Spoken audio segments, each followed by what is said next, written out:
News 18 लोकमतच्या Facebook लाईव्हमध्ये आपल्या सर्वांचं स्वागत। गेल्या महिन्यात 26 दिवस जिल्हाधिकारी कार्यालयासमोर टोकरे कोळी समाजाच्या वतीने या ठिकाणी आमरण उपोषण तब्बल 29 दिवस या ठिकाणी करण्यात आलं होतं। मात्र त्यांची मागणी अद्यापही पूर्ण झालेली नाही। मंत्र्यांनी त्यांना आश्वासन दिलं, त्यानंतर देखील त्यांच्या कुठल्याच मागण्या पूर्ण झाल्या नाही। विशेष म्हणजे त्याच मागणीच्या अनुषंगाने आज जिल्हाधिकारी कार्यालयाच्या बाहेर हे संपूर्ण कोळी बांधवांनी अनोख्या पद्धतीने आंदोलन केलेलं आहे। सरकार झोपेचा सोंग घेत असल्यामुळे या ठिकाणी कोळी समाज बांधव जिल्हाधिकारी कार्यालयाच्या बाहेर झोपा काढू आंदोलन करून आदिवासींचा रक्षक बनला भक्षक अशा स्वरूपाचे फलक या ठिकाणी दिसून येत आहे। ही जात आदिवासींची, टोकरे, महादेव, मल्हार, कोळी, अनुसूचित जमातींची अशा स्वरूपाचे फलक घेऊन या ठिकाणी कोळी समाज बांधव झोपा काढू आंदोलन करत आहे। त्यांची प्रमुख मागणी आहे टोकरे कोळी बांधवांच्या संपूर्ण विद्यार्थ्यांना प्रमाणपत्र सुलभतेने मिळावं आणि अद्यापही ते मिळत नाहीये। त्यामुळे या झोपलेल्या सरकारला कुठेतरी जागं व्हावं, याच अनुषंगाने या ठिकाणी झोपा काढू आंदोलन या ठिकाणी जिल्हाधिकारी कार्यालयाच्या समोर दिसून येत आहे।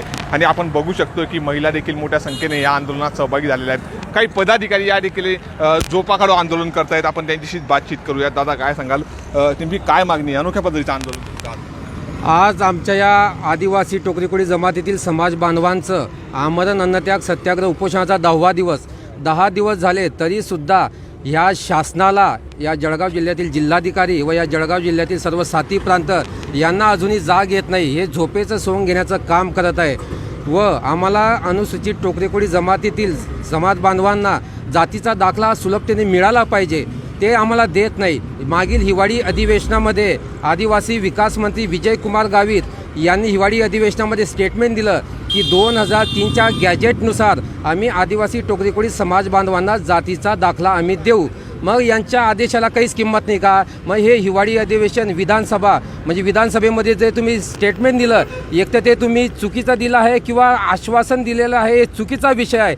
तुम्ही जे पवित्र स्थान आहे, जिथे महाराष्ट्राचे सर्व प्रॉब्लेम तिथे सोडवले जातात, तुम्ही तिथे स्टेटमेंट दिलेलं आहे व तुमच्या स्टेटमेंटची, म्हणजे तुमच्या शासनाची या आदेशाची कोणीच अंमलबजावणी करत नाही। याचं कारण काय आहे? हे सर्व झोपेचं सोंग घेत आहे। एक तर आदिवासी विकास मंत्री विजयकुमार गावित यांनी आमच्या आदिवासी टोकरी कोळी जमात बांधवांची सुपारी घेतलेली आहे, कारण की यांना कुठल्याही प्रकारचा जातीचा दाखला देऊ नका, जेणेकरून यांच्या विद्यार्थ्यांचं भविष्य या अंधारात जाईल, यांना कोणत्याही प्रकारच्या सवलती मिळू नये असे यांनी या सुपारी घेतलेली आहे असं मला वाटतं। त्याचप्रमाणे या जळगाव जिल्ह्यातील साती प्रांताच्या प्रत्येक टेबलावर आमच्या आमच्या समाजातील बांधवांचं प्रकरण इथे जमा झालेलं आहे। 2 महिन्यापासून यांनी काही ठिकाणी, म्हणजे अंमळनेर चोपडाचे जे प्रांत असतील, यांनी प्रकरण रिजेक्ट करून टाकले कोणतंही कारण नसताना। काही लोकांनी, आमच्या बांधवांनी जातीचा दाखला लावला आहे, जागल्या कामगारची नोंद लावली आहे, 36ची नोंद लावली, इनाम 6 वर्ग लावलेला आहे, कोणी व्हॅलिडिटी लावले, तरी तुम्ही प्रकरण पडताळणी न करता सीधा तुम्ही डायरेक्ट त्याला रिजेक्ट करून टाकलं। राहिला विषय या जळगाव प्रांतचा, या जळगाव प्रांताने सुद्धा आमचे प्रकरणं पेंडिंगमध्ये ठेवलेले आहे, क्युरी मारलेली आहे की जेणेकरून आम्हाला जातीचा दाखला मिळायला नको पाहिजे, तर यांना जाग यायला पाहिजे।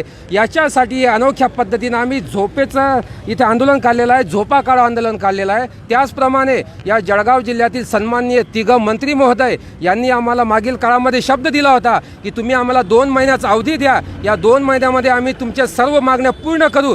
पण 2 महिने उलटून झाल्यासुद्धा यांनी कोणत्याही प्रकारची आमची मागणी पूर्ण केलेली नाही। हे सर्व प्रांत झोपेचं सोंग घेऊन, आपल्या टेबलावर झोपेचं सोंग घेऊन बिंदास झोपा काढतायत आणि आदिवासी टोकरी कोळी जमातीचा दाखला देत नाही आहेत। म्हणून त्यांचा निषेध व्यक्त करण्यासाठी, या जिल्हाधिकारीच्या या सर्व साथी प्रांताचा निषेध व्यक्त करण्यासाठी आमचे सर्व टोकरी कोळी समाज बांधव, आमच्या महिला वर्ग इथे झोपा काढू आंदोलन, त्यांचा निषेध व्यक्त करतोय। तुम्ही काय सांगाल, पुढचा पवित्र काय आहे? तुम्ही इतके दिवस आंदोलन करताय, काही उपयोग होत नाही काय? आता 4 तारखेपासून जवळजवळ आमचा अन्नत्याग उपोषणाला 2 बांधव बसले आहेत। मागील काही दिवसापूर्वी सन्माननीय तिघा मंत्री महोदयांनी आम्हाला आश्वासन दिलं, लोकप्रतिनिधींनी दिलं, शासन दरबारी पाठपुरावा झाला, शासनाने स्वतः त्याच्या पावलं उचलले गेले आहेत। आम्हाला आशा आहे की हे महायुतीचं शासन आम्हाला नक्कीच आम्हाला न्याय देईल, आम्हाला अन्याय करणार नाही व सातत्याने आम्ही जे वंचित राहतो आहे ते वंचितपासून आम्हाला दूर करतील व आमच्या जो समाज बांधव आहे यांना जातीच्या प्रमाणपत्रापासून विद्यार्थ्यांना, युवकांना न्याय देईल। पण तसं काही चित्र काही येणाऱ्या काळात दिसत नाही, म्हणून आम्ही मागणी करतो आहे की हा आक्रोश आमच्या जमातीवर होऊ नये, शासनाविरोधामध्ये आक्रोश निर्माण होऊ नये, ही काळजी शासनाने घ्यावी व लवकरात लवकर जातीचं प्रमाणपत्र वितरित करावे। आपण बघतोय या पद्धतीचे हे आंदोलन असं या ठिकाणी कोळी समाज बांधवांच्या वतीने करण्यात आलेलं आहे. तात्काळ शासनाने या ठिकाणी यांच्या मागण्या मान्य कराव्यात आणि आमच्या विद्यार्थ्यांना समाज बांधवांना तात्काळ जातीचं प्रमाणपत्र या सरकार महायुतीच्या सरकारने द्यावं, अन्यथा आमचा आक्रोश या ठिकाणी व्यक्त आम्ही सरकारपुढे करू असाच इशारा देखील या ठिकाणी कोळी समाज बांधवांच्या आंदोलकांनी या ठिकाणी न्यूज 18शी बोलताना व्यक्त केला आहे. नितीन नांदुरकर, न्यूज 18 लोकमत, जळगाव.